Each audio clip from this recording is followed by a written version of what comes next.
அன்பு சொந்தங்கள் அனைவருக்கும் அஸ்ஸலாமு அலைக்கும் வரஹ்மத்துல்லாஹி வபரகாத்துஹு. 2 நாளாக உலகம் முழுக்க ஒரு பேசுபொருளாக இருக்கக்கூடிய நியூஸ்லாம் நீங்கள் பார்த்துருப்பீங்க. அமெரிக்காவும் இஸ்ரேலும் சேர்ந்து ஈரானை தாக்க ஈரான் இப்போ அதுக்கு பதில் தடி கொடுத்துக்கிட்டு இருக்குது. இந்த நியூஸ் தான் பரவலாக போய்கிட்டு இருக்குது. சுமூகமாக போய்கிட்டு இருக்கும்போது திடீர்னு இப்படி அமெரிக்கா தாக்குறதுக்கான பின்னணி என்ன அப்படிங்கிறத பற்றி தான் இந்த வீடியோவில் நாம் பார்க்க போகிறோம். பொதுவாகவே அமெரிக்காவுக்கு ஒரு பேட்டர்ன் இருக்குது. என்ன அப்படின்னா, தனக்கு பிடிக்காத அல்லது இஸ்லாமியர்கள் அடர்த்தியாக வாழக்கூடிய, இவனை விட்டால் தன்னை விட மேலே வந்துடுவான் அப்படின்னு எந்த நாட்டையெல்லாம் நினைக்கிதோ அந்த நாட்டு மேலெல்லாம் இவங்க அணு ஆயுதம் தயாரிக்கிறாங்க. அதுக்கு மக்களுக்கு பாதுகாப்பு இல்லாத ஒரு சூழல் இருக்குது.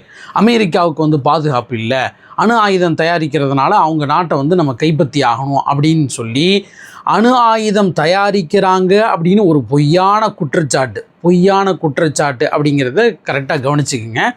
ஏன் பொய்யான குற்றச்சாட்டு சொல்கிறேன் அப்படிங்கிறத இப்போ திரும்ப சொல்கிறேன். நான் இந்த பொய்யான குற்றச்சாட்டை சொல்லி அந்த நாட்டை சின்னாபின்னமாக ஆக்கிறது தான் அமெரிக்காவுடைய வேலை.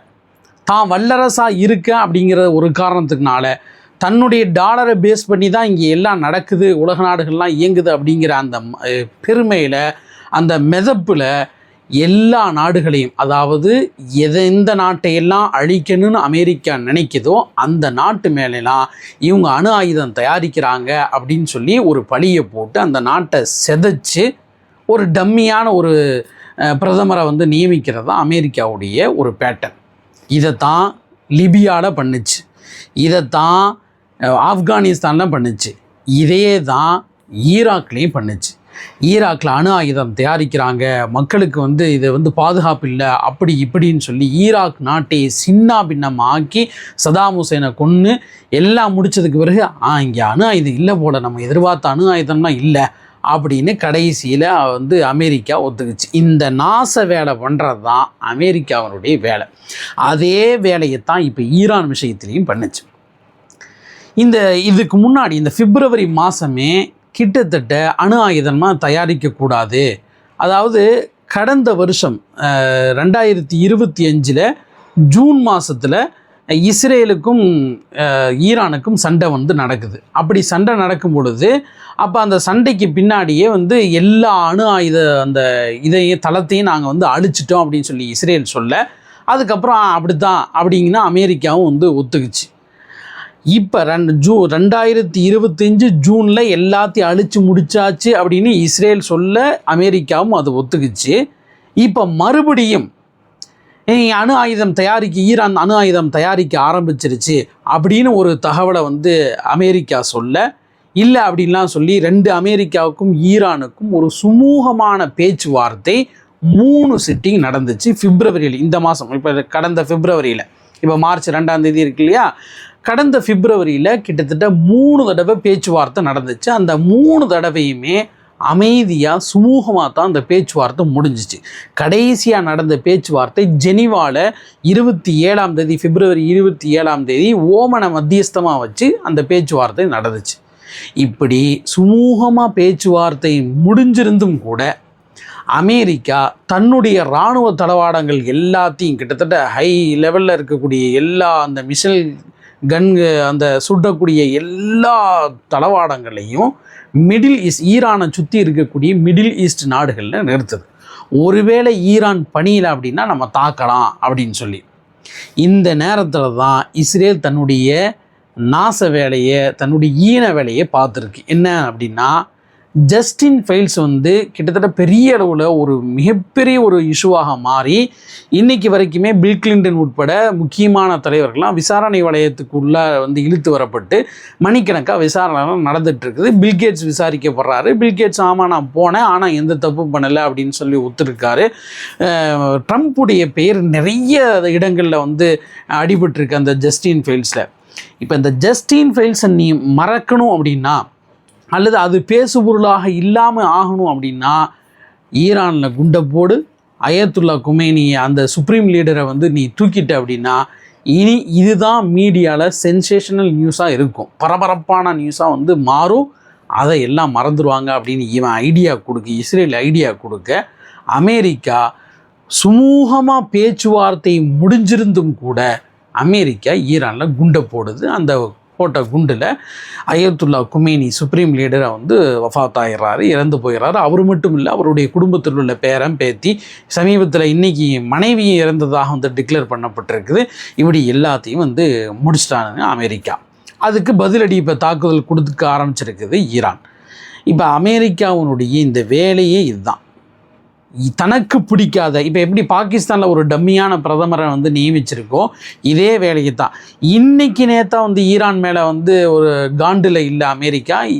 கிட்டத்தட்ட ரொம்ப வருஷமாக ஒபாமா இருந்தப்பையும் இதே அமைதி பேச்சுவார்த்தை புரிந்துணர்வு ஒப்பந்தம் கையெழுத்தாக இருக்கும் பொழுது ட்ரம்ப் பதவி ஏற்ற உடனே அந்த புரிந்துணர்வு ஒப்பந்தத்தெல்லாம் கிழிச்சு போட்டுட்டு பொருளாதார தடையை விதிக்கிறாரு ட்ரம்ப். அப்படி பொருளாதார தடையை விதிக்கும் பொழுது நாடே வந்து அல்லோலப்படுது. கிட்டத்தட்ட எந்த அளவு அப்படின்னா, இப்போ நம்ம நாட்டுக்கு $1 அப்படிங்கிறது டாலரை கணக்கு பண்ணோம்னா கிட்டத்தட்ட 90 சில்லரை வந்து வருது. $1 அப்படிங்கிறது 90 ரூபா இருந்தால் தான் $1 ஈக்குவலாக வரும். ஈரானுடைய ரியாலை கணக்கு பண்ணோம்னா 1,40,000 இருந்தால் மட்டும்தான் ஈரானுடைய 1,40,000 தான் அமெரிக்காவுடைய $1. அந்தளவு பொருளாதார வீழ்ச்சி இருந்தும் கூட, மக்கள் போராட்டம் நடந்தாலும் கூட, தங்களுடைய சுப்ரீம் லீடர் கொல்லப்பட்ட இந்த நிகழ்வை அவங்களால வந்து ஏற்றுக்க முடியல. இதெல்லாம் இந்த பொருளாதார தடையை விதித்ததெல்லாம் யாருன்னா அமெரிக்கா தான் விதிக்குது. பொருளாதார தடையெல்லாம் பெரிய ஒரு சிக்கலான ஒரு சூழ்நிலையை அமெரிக்கா வந்து உருவாக்கி இருக்குது. இது உலகம் முழுக்க ஒரு பேராபத்தாக முடியும் அப்படின்னு தான் வல்லுநர்கள்லாம் வந்து சொல்கிறாங்க. இது அமெரிக்கா எப்படி பண்ணுது அப்படின்னா, இது வந்து அமெரிக்கா இஸ்ரேல் வர்சஸ் ஈரான் அப்படின்னு இல்லாமல் இது எப்படி போயிருச்சு அப்படின்னா, மிடில் ஈஸ்ட் ஃபுல்லாக வந்து இந்த பக்கம் வந்து நிற்கிது. ஈரான் ஒரு சைடும், middle east plus America plus Iran, இப்படி இஸ்ரேல், இப்படி வந்து இந்த போருடைய சூழல் உருவாயிருக்கு. ஈரான் பதிலடி கொடுக்குறதா இருந்தால் அமெரிக்காவுக்கு டைரெக்டாக வந்து குண்டு போட முடியாது. காரணம், டிஸ்டன்ஸ் அவ்வளோ தூரம் இருக்குது. அதனால் ஈரான் என்ன முடிவு பண்ணுதான், எங்கெங்கெல்லாம் வந்து அமெரிக்காவுடைய தளம் இருக்குதோ, குவைத்தில், பஹ்ரைனில், இந்த மாதிரி இடங்களில், மிடில் ஈஸ்ட் நாடுகளில் எங்கெங்கெல்லாம் அமெரிக்காவினுடைய கத்தாரில் அமெரிக்காவினுடைய தளம் இருக்குதோ, இராணுவ தளம் இருக்குதோ, அங்கேயெல்லாம் குண்டுமலை புரிய ஆரம்பிக்குது.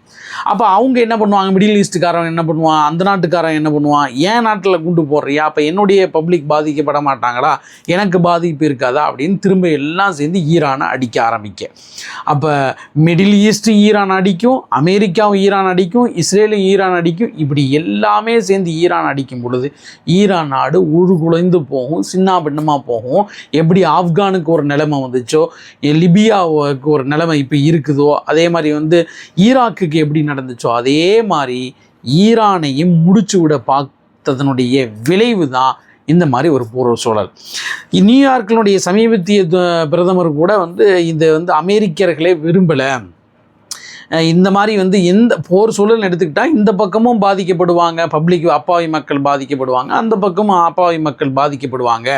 இப்படி மக்களுடைய வரிப்பணத்தை அழித்து, அதை பற்றினா அமெரிக்கா கவலைப்படாது.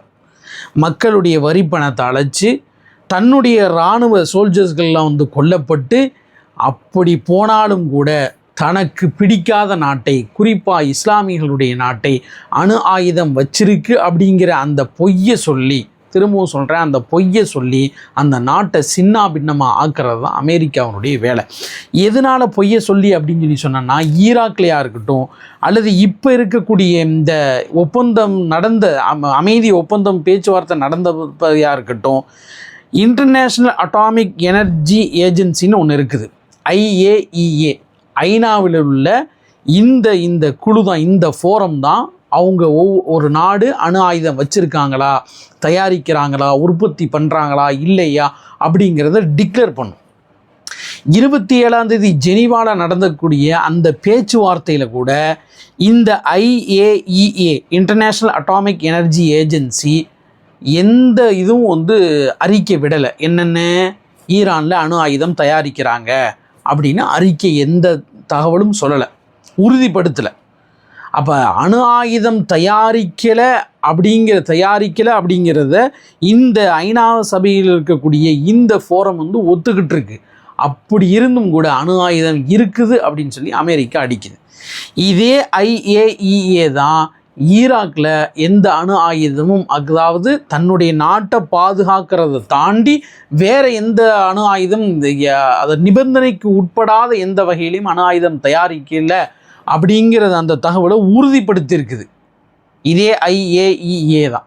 ஆனால் அமெரிக்கா ஈராக்லேயும் இதே பொய்யை சொல்லி தான் அவங்க அணு ஆயுதம் தயாரிக்கிறாங்க, அதுக்கு மக்களுக்கு பாதிப்பாக இருக்குது, அமெரிக்கர்களுக்கு பாதிப்பாக இருக்குது அப்படின்னு அதே பொய்யை சொல்லி தான் ஈராக்கையும் இல்லாமல் ஆக்குச்சு, லிபியாவையும் இல்லாமல் ஆக்குச்சு, ஆப்கானிஸ்தானையும் இல்லாமல் ஆக்குச்சு.